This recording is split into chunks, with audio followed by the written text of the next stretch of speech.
অনির্বাণের মায়ের পাহারাকে ডিঙিয়ে এবার অনির্বাণকে নিজের কাছে টেনে আনলো কোয়েল রায়ের অবর্তমানে। হ্যাঁ বন্ধুরা, ভিডিওতে লাইক দিয়ে দেখতে থাকুন। রাই যখন ডেট করে নিজের বাপের বাড়িতে গিয়ে উপস্থিত হয়, ঠিক সেই মুহূর্তে স্রোত বলতে থাকে যে, কী রে দিদি ভাই, কোথাও যে অনিক দাদা ভাইকে দেখতে পাচ্ছি না, সে কি বাড়িতেই রয়ে গেল? আজ তো তার ছুটি, তাই না? রবিবার তো আজকে।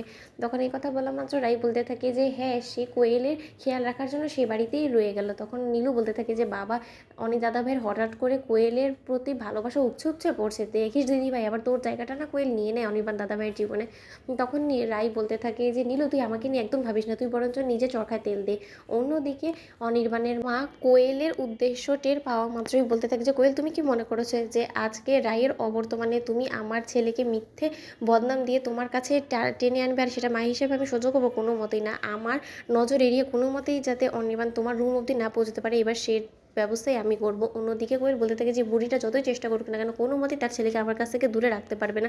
এবার এমন কিছু আমাকে করতে হবে যার ফলে কিনা তার ছেলে তার চোখের সামনে দিয়ে দৌড়ে আমার রুমে ছুটে আসতে বাধ্য হবে। অন্যদিকে কোয়েল নিজের রুমে গিয়ে মিথ্যে পড়ে যাওয়ার অভিনয় করে চিৎকার চেঁচামেচি যখন শুরু করে দেয়, ঠিক সেই সময় কোয়েলের চিৎকার চেঁচামেচির আওয়াজ পেয়ে অনির্বাণ নিজেকে আটকে রাখতে না পেরে যখন ওর মায়ের সামনে দিয়ে কোয়েলের রুমে ছুটে যেতে নেয়, ঠিক সেই মুহূর্তে অনির্বাণের মা অনির্বাণকে আটকে দিয়ে বলতে থাকে যে অনির্বাণ, একদম ও ঘরে যাওয়ার চেষ্টা করবে না। কি হয়েছে? সামান্য একটা আওয়াজই তো এসেছে, আমি ওখানে গিয়ে দেখে আসতে পারবো। তুমি ভুলে যাও না যে কোয়েল কিন্তু একটা মেয়ে মানুষ, আর মেয়ে মানুষ হয়ে আমি ওর রুমে যেতেই পারি, কিন্তু তোমাকে পরপুরুষ হয়ে ও ঘরে যাওয়াটা একদমই মানায় না, যেখানে কিনা তোমার বউ এখন বর্তমানে এ বাড়িতে নেই। তাই আমি তোমাকে বলছি যে নিজের লিমিটে থাকার চেষ্টা করো, কারণ এমন না হয়ে যায় যে মিথ্যা অপবাদ তোমার কাঁধে চাপিয়ে কোয়েল তোমার ঘাড়েই বসে যায়। অন্যদিকে এই কথা আমার অনির্বাণ বলতে থাকে যে মা, যত যাই হয়ে যাক না কেন, কোয়েল এরকম করে বিপদে পড়ে গিয়েছে, ও নির্ঘাত কোনো না কোনোভাবে চোট পেয়েছে, তার জন্য এরকম চিৎকার চেঁচামেচি করছে।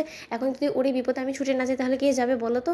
তখন অনির্বাণের মা বলতে থাকে যে কেন, আমাকে জলজন্ত মানুষটাকে তোমার চোখে পড়ছে না? তোমার কি মনে হয় যে আমি তোমার এক্স ওয়াইফকে মেরে ফেলবো? এতটাও আমি ঘৃণ্যমানের ব্যক্তি না অনির্বাণ। অন্যদিকে অনির্বাণ বলতে থাকে যে মা, তুমি এরকম করে আটকে রেখে আমাকে কিন্তু মোটেও ঠিক করছো না, কারণ কোয়েলের দায়িত্ব যখন আমি একবার নিয়েছি, তাই ওর খারাপ ভালো সব কিছু দেখার দায়িত্বটা আমার, তুমি ভুলে যেও না। আর তুমি রাইকে কি কথা দিয়েছো না দিয়েছো তাতে আমার কোনো কিছু যায় আসে না, কিন্তু কোয়েলের বিপদ আপদে আমি ছুটে যাবো এরকম করি, আর তুমি আমাকে আটকানোর কেউ হও না।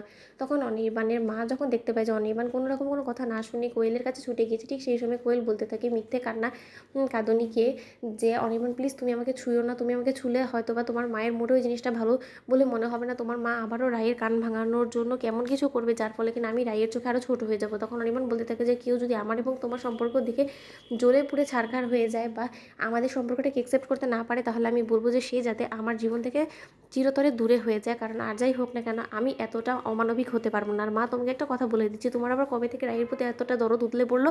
তখন অনির্বাণের মা বলতে থাকে যে হাজার ওর সাথে একটা অন্যায় হচ্ছে, সেই অন্যায়টা আমি দেখে সহ্য করতে পারবো না। তখন তো ভিডিওটা ভালো লাগলে লাইক, সাবস্ক্রাইব করতে ভুলো না।